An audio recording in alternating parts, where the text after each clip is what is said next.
భాష పైన. నేను ఊరికే అడ్డలే కానీ లేదా మళ్ళా నువ్వు అయితే భాష యాంకరింగ్ నేను చూడాలనుకుంటున్నా. ఒక 2 నిమిషాలు తెలుగులా మాట్లాడాలి. మాట్లాడతా. ఇంట్రడక్షన్ నాది ఇవ్వాలి, వీళ్ళ నలుగురు తీయాలి. ఓకేనా? 2 నిమిషాలు. ఓకేనా? అంటే మీరు ఫస్ట్లో ఇస్తారు కదా అది ఇవాళ. అట్లా ఇంట్రడక్షన్ ఇచ్చి కొంచెం ప్రొలాంగ్ చేయి 2 నిమిషాల వరకు. హరిని పరిచయం చేయాలి, దేవని పరిచయం చేయాలి, రాజుని పరిచయం చేయాలి, దాని తర్వాత నరసింహని పరిచయం చేయాలి. అది బాగుంది కానీ మళ్ళీ ఏంటి పూర్తి తెలుగులో చెప్పాలంటాం. సరే సరే, నీ ఇష్టం ఉన్న లాంగ్వేజ్లలో చెప్పు. సరే డన్. లేదులే బ్రో, నువ్వు తెలుగులో అన్నావు కదా చెప్పేద్దాం. సరే కానీ done. Okay ready. Okay ready. నమస్తే స్నేహితులారా, స్వాగతం సుస్వాగతం. ప్రేక్షకులందరికీ మరొకసారి మా యొక్క ధన్యవాదాలు తెలియజేసుకుంటాం. మేము ఈరోజు ఈ స్థితిలో ఉండడానికి కారణము ప్రతి ఒక్కరు కూడా మీకు పేరు పేరున ధన్యవాదాలు తెలియజేస్తున్నాము. మీరు లేనిదే మేము లేము.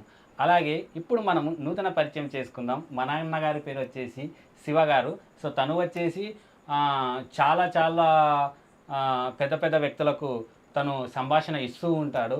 సో ముఖ్యంగా కూడా తన యొక్క చిత్రం చూడగానే మీరు కూడా గుర్తుపడతారు. అలాగే మరొకసారి మా గ్రామానికి వచ్చేసినందుకు, అలాగే మాతో ముఖాముఖి చర్చలు పెట్టినందుకు గాను అన్నగారికి ఈ సందర్భంగా ప్రత్యేక ధన్యవాదాలు తెలియజేస్తున్నాము. అండ్ ఇంకొకసారి మా యొక్క గ్రూప్ సభ్యులని పరిచయ కార్యక్రమం పెట్టుకుంటే మొదటగా తన పేరు వచ్చేసి కెర్రవోడు అంటారు.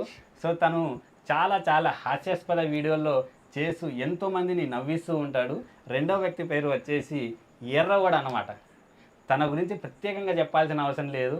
తన ముఖ కవలికలు చూడగానే మీరు చాలామంది కూడా పడి పడి నవ్వుతూ ఉంటారు. సో తను ఎటువంటి డైలాగ్ కూడా చెప్పాల్సిన అవసరం లేదు. ఇక మూడో వ్యక్తి వచ్చేసి ఊరివినిగాడు. ఏంటి ఊర్మినియా? ఊరివిని. తనకు ఒక సపరేటు అభిమానుల సంఘం ఉంది. ఓకే. మన యొక్క మొన్న నృత్య కార్యక్రమంలో పక్కన ఉండి చాలా మంది అభిమానులు కూడా అరుస్తూ ఉన్నారు, ఊరి విండి ఊరి విండి ఊరి విండి ఊరి విండి అని. మా ఊరి జనాలు ఎంతో అసలు చాలా ఆశ్చర్యపోయాం, అరే తనకు ఇంతమంది అభిమానులు ఉన్నారా అని. సో తను వచ్చేసి నూతన పాత్రధారి, నామము నరసింహ, నా చిన్ననాటి స్నేహితుడు. నూతన పాత్రధారుడా దారినియా? పాత్రధారి. దారియా? ఓకే.